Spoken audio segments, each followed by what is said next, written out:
শহীদ ওসমান হাদির নামে আমরা একটা হসপিটাল করব, যেই হসপিটাল করার উদ্দেশ্যে আমরা এই টাকাগুলো এখন জমা করতেছি। কারণ আমরা বিগত দিনে যেভাবে অনুদান দিছি, সেই অনুদানে 1 লাখ টাকা একজনকে দিছি, সে কক্সবাজার বাড়িতে গেছে, ইন্ডিয়া বাড়িতে গেছে, তারপরে শেষ।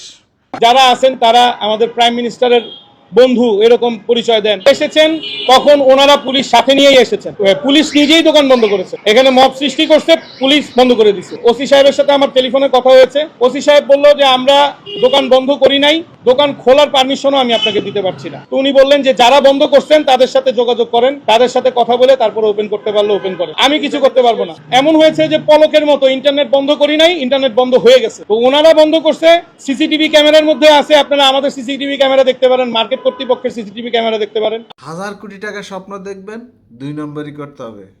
কিন্তু 2 নম্বরই টাকা সুখ নাই, এটা জেনে শুনে আমরা 2 নম্বরই করতেছি। আপনার হক হারালে টাকা যে সুখ আছে এটা চিন্তা করি না। সৎভাবে উনি ব্যবসা করতে যাচ্ছে, উনি পারতেছে না সিন্ডিকেটের কারণে। আপনার ব্যবসা কত টাকা লাভের দরকার? এত তাড়াতাড়ি কোটিপতি হওয়ার স্বপ্ন দেখেন কেন আপনারা?